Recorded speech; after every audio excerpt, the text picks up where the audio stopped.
up my lady parts with a little sandpaper or spongy thing, but that's it. But that would be weird pouring rice. Seems like the best, yeah. Tricky Nikki says, I've never seen anyone stand while prepping a dish. I've never seen anyone stand? I mean, everyone stands while they're cooking. You mean you've never seen anyone stand on a stool before?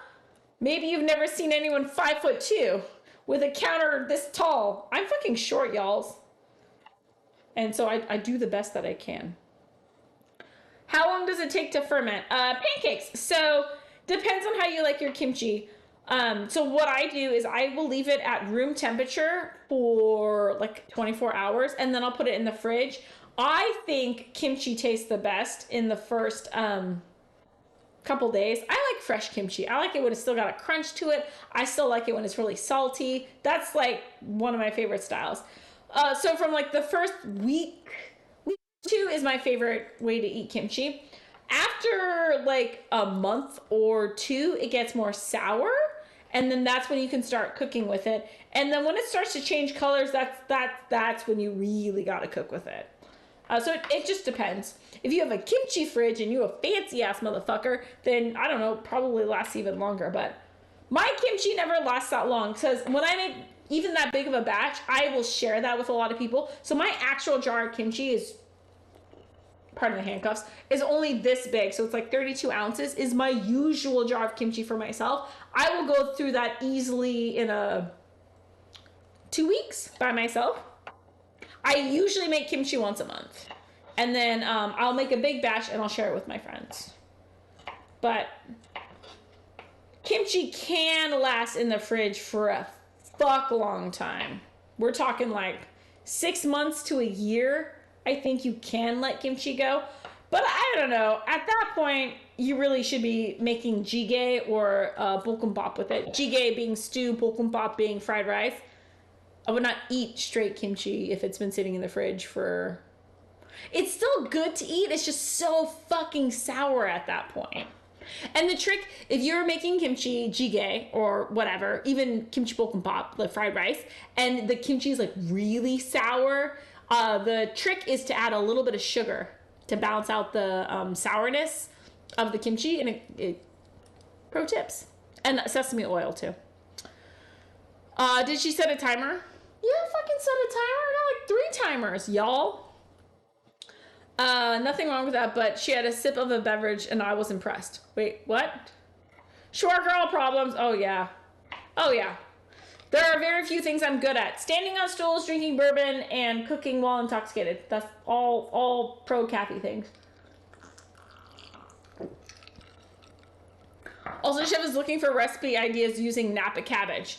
Oh God, you know what? I was just talking to someone about that earlier. Oh, Cat Guy. Cat Guy and I were talking about it because we were not streaming while this happened, but he came over and we cooked dinner together. And by we, I mean he cooked dinner for me. And it was so cute. He came in and he's just like, I'm going to make, I don't know where he got the inspiration from, but he's just like, I'm going to make whatever. But it was, pulled pork that I had left over, kimchi that I had left over, and then cabbage. And we were trying to figure out what cabbage to use. And I was like, you should probably use like green cabbage, because I feel like Napa cabbage is really hard to work with at times because it's got each individual leaf has so much moisture in it that there's so much water content in it. And so I was trying to encourage him to use the green cabbage, not the Napa cabbage. But Napa cabbage is kind of tricky to cook with. I'm trying to think what I would prefer Napa cabbage over like green cabbage. I will say Napa cabbage is good for some stews. I like it in like a clear broth stews. If you want something light and refreshing. What else can you use Napa cabbage for?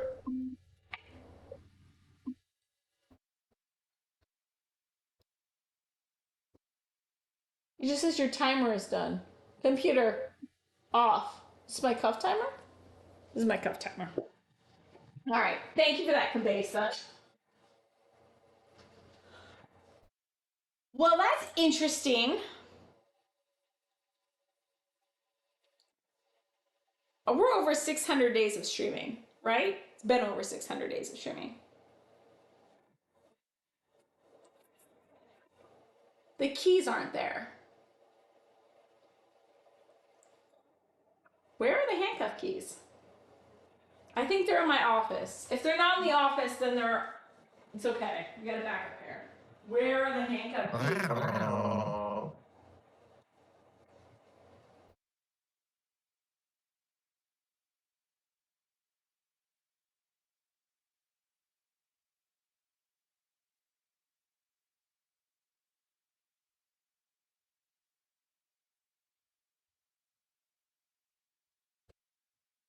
What up, Jess? How are you?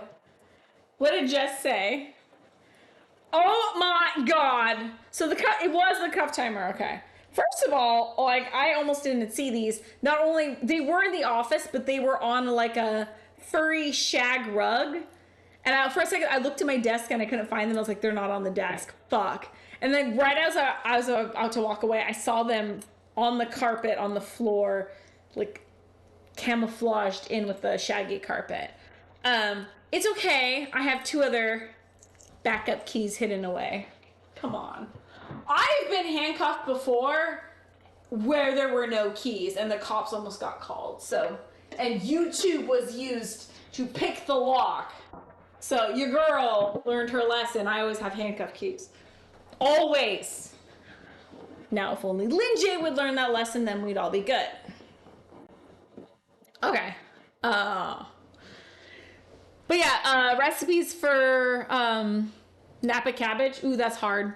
I'm a terrible chef, but I believe in you, and you'll probably come up with something amazing, and then you should tell me what you come up with. Notice that as I get older, I like eating carrots more. Huh? It's funny because kids seem to hate carrots. So Decky, that's awesome. But the flavor was good. That's really all that matters. Pancake says, of course, culinary BDSM is a thing. I mean, it has to be, right? Oh, it is. It's hilarious. If you haven't seen the YouTube series where there's a dominatrix consensually fucking with vegetables, it's hilarious. I think she's like a vegan dominatrix, which makes it even more funny. Getting spanked with a spatula, I could see, but not chives. I don't know. Spatula, chives, all sounds good. 4 drinks in. Tricky Nikki, all good. I'm like also drinking, so it's all good. Jane Henry says, hi. I'm doing a little sewing prep for my trip. Ooh, where are you going on your trip? What are you sewing? I have so many questions. What up, Jane? How are you doing? Shout out to Jane Henry. You mentioned budae jjigae for really sour kimchi. Pretty much any jjigae. Yeah, you can do kimchi jjigae, budae jjigae, sundubu jjigae. Pretty much fucking any jjigae that uses kimchi would be good when it's sour. Yeah, that's a lot of Korean, like those kind of comfort home cooked meals. That's the whole point, is using up stuff that's gonna go bad or that makes it last longer. So one of the funny things, I was talking to someone about this recently, and they're like, one of my favorite foods is bibimbap. So anyone who doesn't know, Korean bibimbap is one of the most popular Korean dishes you can get, and it's biba means to mix, and I think that usually implies with a spicy gochujang based sauce. So bibim is mixed, bap is rice. So bibimbap is mixed rice. And people are like, oh my god, I love bibimbap. I'll go to a Korean restaurant and I'll order it. And then my ass is like, bibimbap is expensive. If you go to a Korean restaurant, it's like easily like $15 for bibimbap.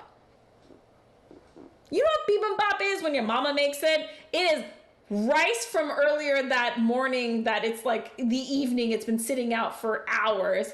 Then you take some gochujang and mix it with some other shit, and then you throw that in there, and then you take all the panchan, all the like side dishes that y'all didn't eat the night before, you throw that bitch in the pot, and then you mix it all up. That's bibimbap. Bibimbap is just taking all your leftover shit and mixing it together with gochujang. So when people are like, I love bibimbap, I always go to a restaurant and order it. I was like, that's like, I will never pay money for bibimbap. Never. Because bibimbap is just, it's just old rice, gochujang, and your leftover panchan, and you shove all that shit together. Literally, that's the name, and then you just mix it. You just mixed rice shit. So one of the guys I'm dating, Warhammer, that's like his favorite food in the world is bibimbap. He's like, can you make it for me? I was like, sure, I'll make you bibimbap. Pho's great, yeah. I like to play honestly. I appreciate that, Cabeza. Uh, oh shit, says Mary Todd. Where are they? Where are what? Okay, so everyone calm down. The handcuffs were in the office because yesterday, day before yesterday, Tuesday, I streamed in the office.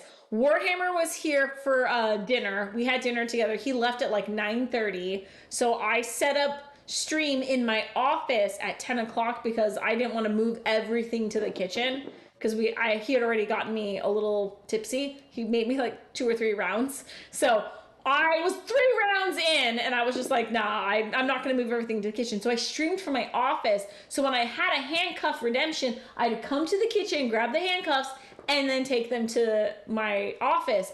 And then 10 minutes later, I had to uncuff myself. So I had to come back to the kitchen and grab anyways, it was a shit show. But yes, that is why my handcuffs were in the office.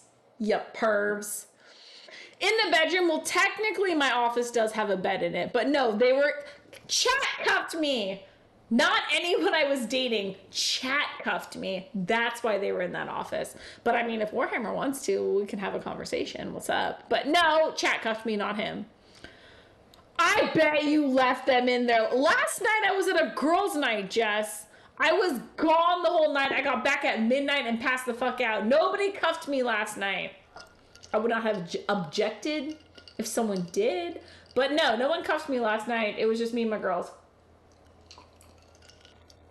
Always know where the keys are.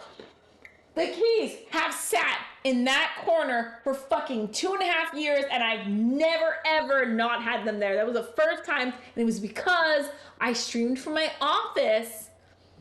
You already heard the story. Have you made pizza before? Tricky Nikki, yes, many times. I streamed for 553 days straight. I made a lot of shit in that time. Yes, we've definitely made pizza a couple times before. Thank you for the shout out to Jane. I'm going to Puerto Rico in a week, and I'm shortening a jumpsuit my mom gave me.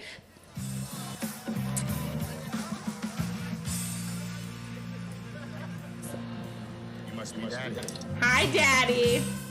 What up, Kane? How are you doing? Welcome. It's good to see you. How's your day going? Where were we? Going to Puerto Rico, jumpsuit my mom gave me. The trip is actually a church region event, but I'm planning to go with some fun too. If it's not too hot, the temps were into the hundreds in the daytime yesterday. Holy Fraggle Rock. No, thank you. Also, the jumpsuit made me think of this. So I got my earrings. I got my cute little belt. Today I went to preschool pickup with this, and then I went to the play date with like Jace and his 2 best friends. All the siblings, all the parents, we all got together at one of their houses, and we had like, that's why I was late to stream, was the kids were playing. Anyways, I go dressed like this, and I was like, and they're like, oh, you're dressed up today. And I was like, no, I have no clean clothes.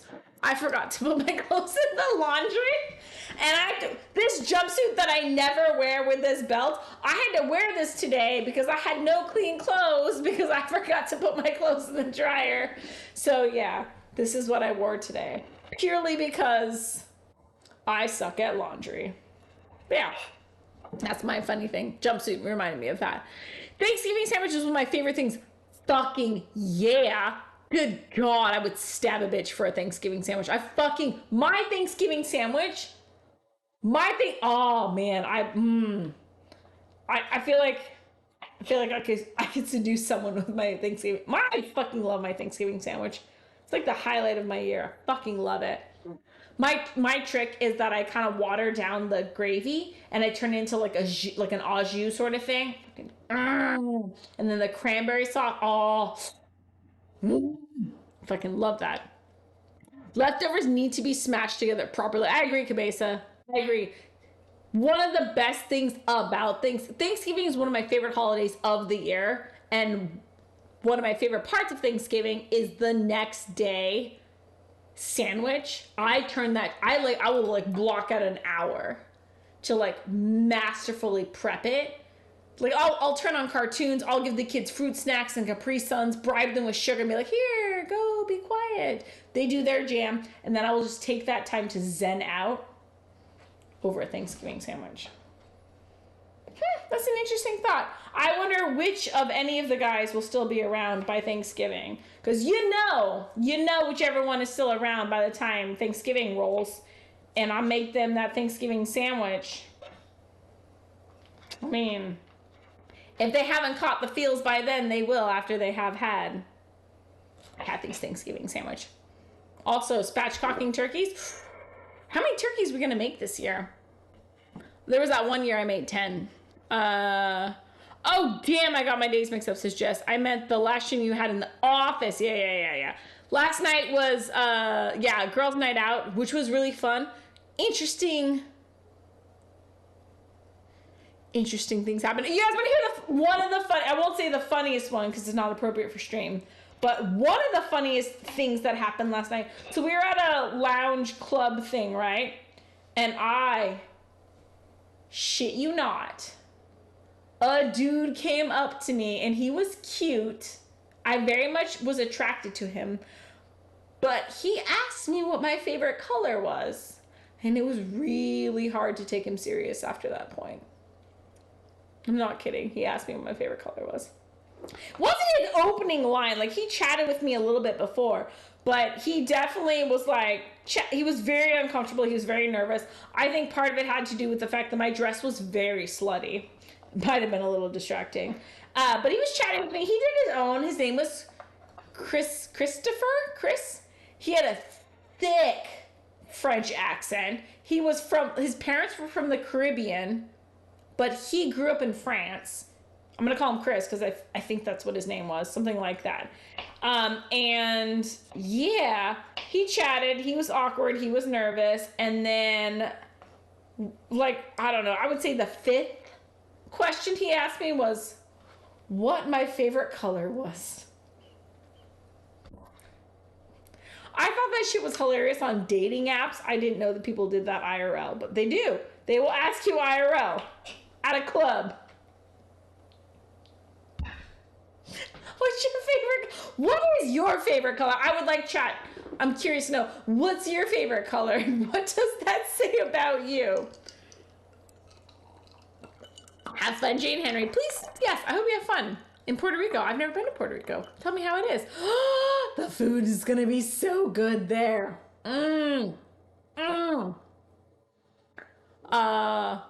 You're technically dating a girl. Doesn't make it not kinky. You're technically dating a girl. I am dating a girl. Actually, she and I just planned the fucking cutest date ever. So she and I are going to go to, she was here at my house for game night. Saw all my half-dead plants. She adores me, but was a little irritated with me. So, to make it up to her, I'm going to take her out plant shopping. And no, oh no, she's going to school me first. So there's this one plant nursery place in my area that teaches classes on all sorts of things. So there's a class coming up on like keeping succulents alive or something like that. So she and I are going to go to a plant class. It's like 30 minutes or an hour long at a plant nursery. So we're going to go there. We're going to take a class together. Then we're going to snack on a food at their cafe. Then we're going to shop around the plant nursery for like 30 minutes to an hour. And then we're going to go to a local winery that's like really close by. Do the winery tasting. And then we're going to go to a vegan pizza place that's also close by. She showed me a TikTok or something that apparently this is something that happens. And I was like, oh yeah, I could totally do that. So I planned the date. So I'm taking her to a plant class where we're going to learn about succulents, cafe, shopping, winery, vegan pizza. Come on. I never plan dates. That's why I usually date guys, because I usually make them plan the date and I'm super lazy. It is a lot harder dating a girl, FYI. Granted, she gave the ideas. I just went through and did the research. But I think that is like the cutest date ever. Come on. That's a fucking cute date. And she's really excited, and we have it planned for, I think, mid-July. I will say, I put way more effort in dating her than I do anyone else. It's so much more work than I'm used to. But she's cute, and I really like her, so I'm going to keep doing it. But yes, She's a good date. Also, that's a date that I would do with any of like the guys I'm dating. Yeah, no, none of those motherfuckers want to go plant shopping with me. So I think it's really cute, and also goes with her name, Poison Ivy. So yeah, we go plant shopping, and I appreciate that she's getting me out of my comfort zone. Like, I'm not very good at being sentimental. I'm not very good at being romantic. Borderline not being great at being. Nah, I can be thoughtful sometimes, in very specific ways. But in general, I can be kind of dense. But I think she's a very good influence on me, and I'm very excited. We'll see how it goes. And yes, you do know she's gonna we're gonna make like an Excel spreadsheet of like all the plants we buy that day, and then I'm gonna have to give like weekly status reports and like send picture update snapshots of like how the plants are doing. She's gonna fucking grill me on this. Like she was like jokingly angry, but like a little bit irritated by how half dead all my plants were. Ooh, yeah. Check out Keen's amazing leatherwork. Ooh, yeah, I love Keen's leatherwork. Thank you very much. It does matter. Yay! Light blue and maroon? Wait, what's light blue and maroon? She's a botanist? No, she's not a botanist. She's just a plant enthusiast. So, I did go to her apartment one time. And, she has this entire, I don't think she has a TV. She has her kitchen, and then you go to like the main living area. There's a couch, and there's a wall. I don't think she has a TV, or she does. It's like hidden away, or I don't know. But when you're in her living room and you're sitting on the couch and you look over. Maybe there's a TV buried under all the plants, but all I remember is that entire wall that the living room couch is facing, that entire wall is plants. And then on the shelves, there's little lights underneath all the shelves. So it's like, it kind of looks like a little, I don't know, greenhouse. That's why I nicknamed her Poison Ivy, is the main focus, like the main statement piece of her house is this entire wall covered in shelves with lights underneath each shelf and just plants everywhere. And they're all thriving